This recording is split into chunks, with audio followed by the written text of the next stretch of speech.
Hello guys, today we shall learn about some quadrilaterals because we shall learn in is next exercise about the quadrilaterals. Okay, some about the quadrilaterals. कितने type के kinds of quadrilaterals होते हैं वो हम यहाँ पढ़ेंगे. जैसे first है ट्रेपेजियम. जैसे फर्स्ट क्या होता है? ट्रेपेजियम होता है, काइट होता है, पैरेललोग्राम होता है. ठीक है ना. इस तरीके के जो क्वाड्रिलेटर्स होते हैं इनके बारे में हम आज पढ़ेंगे. तो ट्रेपेजियम है,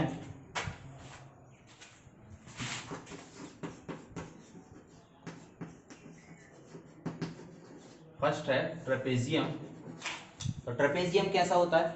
ट्रेपेजियम होता है जिसमें जो दो साइड होती हैं वो एक दूसरे के पैरेलल होती हैं. जैसे ये साइड इस साइड के पैरेलल है, ठीक है, और ये साइड ये, मतलब अपोजिट साइड यदि पैरेलल हों तो वो क्या कहलाता है? आपका ट्रेपेजियम कहलाता है. क्या कहलाता है? ट्रेपेजियम. ध्यान से देखो, जैसे मैंने ये डायग्राम बनाया तो ये ट्रेपेजियम हो गया. यदि मैंने ऐसा डायग्राम बनाया तो ये ऐसा वाला, तो ये साइड इस साइड के पैरेलल है, ये साइड इस साइड के पैरेलल है. किसके? इसके पैरेलल है. तो ये ट्रेपेजियम हो गया. ठीक है ना. सेकंड होता है काइट. क्या होता है? काइट. सेकंड क्या होता है? काइट. काइट कैसा होता है? काइट आपने पतंग देखी ना, तो बिल्कुल पतंग की तरह जो डायग्राम होता है उसको हम काइट कहते हैं. जैसे देखिए, ध्यान से दिख रहा है ना. तो काइट की जो कॉन्जिक्यूटिव साइड्स होती हैं, कॉन्जिक्यूटिव साइड्स मतलब जिनमें एक वर्टेक्स कॉमन होता है. इसका वर्टेक्स ये, मतलब ये दोनों साइड, तो ये दोनों साइड जो है वो इक्वल होती हैं एक दूसरे के. ये दोनों साइड इन दोनों के इक्वल होती हैं. ठीक है ना. सिंगल साइन से यूज शो कर रहा हूँ मैं इनको, डबल साइन से इनको किया. ठीक है ना. तो ये काइट की ये दोनों साइड इक्वल होती हैं, ये दोनों साइड इक्वल होती हैं.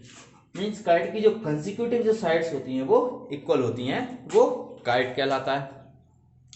ठीक है ना. और नेक्स्ट क्या है काइट के बाद? काइट के बाद है पैरेललोग्राम. काइट के बाद थर्ड क्या है? पैरेललोग्राम.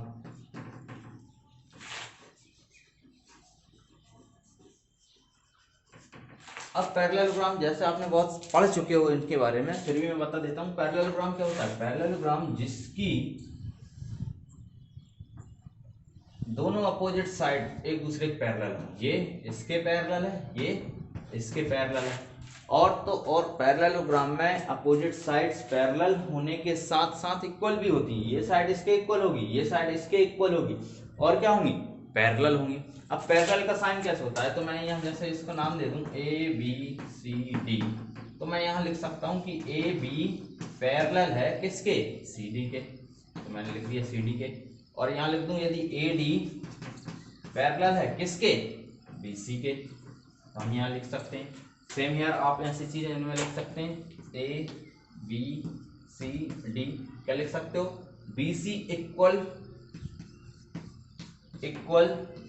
CD, और क्या लिख सकते हो? AD equal AB. ये इक्वल है, ठीक है ना, वो पैरेलल है. और इसमें भी क्या होगा? इसमें क्या होगा? इसमें दो साइड पैरेलल है, तो AB पैरेलल CD, इसको हम लिख सकते हैं AB पैरेलल CD, क्योंकि इसमें one pair of opposite side parallel होता है. इसमें two pair of opposite side, मतलब दो टू पेयर, ये भी और ये भी दोनों पैरेलल होते हैं. ये पैरेललोग्राम कहलाता है, ये काइट कहलाता है, और ये ट्रेपेजियम कहलाता है. ठीक है. अब नेक्स्ट क्या है? Elements of parallelogram. पैरेललोग्राम के एलिमेंट्स पढ़ते हैं. ठीक है. अब पैरेललोग्राम, क्योंकि हमको सबसे ज्यादा इसी के बारे में पढ़ना है, तो इसके हम एलिमेंट्स पढ़ेंगे. चलिए देखते हैं क्या होते हैं इसके एलिमेंट्स. पैरेललोग्राम के बारे में पढ़ते हैं. तो पैरेललोग्राम आपको दिख रहा है ना. तो पैरेललोग्राम की सबसे चीज मैंने क्या होती है? इसकी साइड इक्वल होती है. क्या होती है? देख लेते हैं अच्छे. साइड कैसी इक्वल होती है? अपोजिट साइड इक्वल होती है. कौन सी side? Opposite side.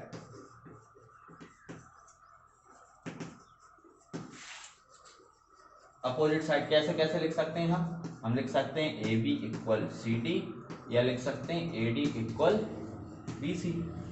Side parallel भी होती हैं, तो हम लिख सकते हैं opposite side are parallel. Parallel के लिए मैं पैरेलल साइन लगा देता हूं. ठीक है ना. तो हम यहां लिख सकते हैं AB parallel CD, AD parallel BC. और क्या होता है? थर्ड देख लीजिए. क्या होता है थर्ड, इसके अपोजिट एंगल भी इक्वल होते हैं, मतलब ये वाला एंगल इस एंगल के इक्वल होगा और ये वाला एंगल इस एंगल के इक्वल होगा, ठीक है ना। तो हम यहां लिख सकते हैं opposite angles are equal, opposite angles are equal. तो अपोजिट एंगल क्या लिख देंगे, angle A equal angle C, angle B equal angle D. Very good. और क्या होता है, और क्या होता है इसमें, और होता है कि जो इसके डायगोनल होते हैं वो एक दूसरे को बाइसेक्ट करते हैं। क्या करते हैं, बाइसेक्ट करते हैं। तो फोर्थ पॉइंट भी लिख सकते हैं, diagonal bisect each other, diagonal bisect each other. कैसे, जैसे उन्होंने एक दूसरे को ओ पर कट किया है, बाइसेक्ट किया है, तो हम क्या लिख सकते हैं, हम लिख सकते हैं AO इक्वल OC, है ना। क्यों, क्योंकि वो बाइसेक्ट बोल रहे हैं, मतलब इतना पोर्शन इतने पोर्शन के इक्वल होगा। ऐसे ही ये पोर्शन इस पोर्शन के इक्वल होगा, मतलब OD इक्वल OB या OA इक्वल OC, इस तरीके से हम उसको लिख सकते हैं। तो पैरेललोग्राम के कुछ एलिमेंट्स आपको समझ में आ गए होंगे, ठीक है ना। और क्या होता है,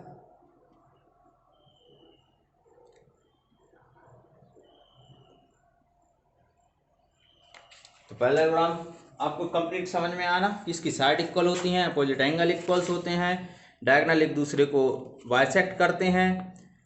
और क्या है, पैरेललोग्राम इसके एंगल्स का सम, टोटल एंगल्स का सम कितना होता है 360, और जो इसके जो एडजेसेंट एंगल होते हैं ये और ये, इन दोनों का सम कितना होता है 180 होता है ना। लास्ट लाइन और आगे एक और फिफ्थ वाली, है ना।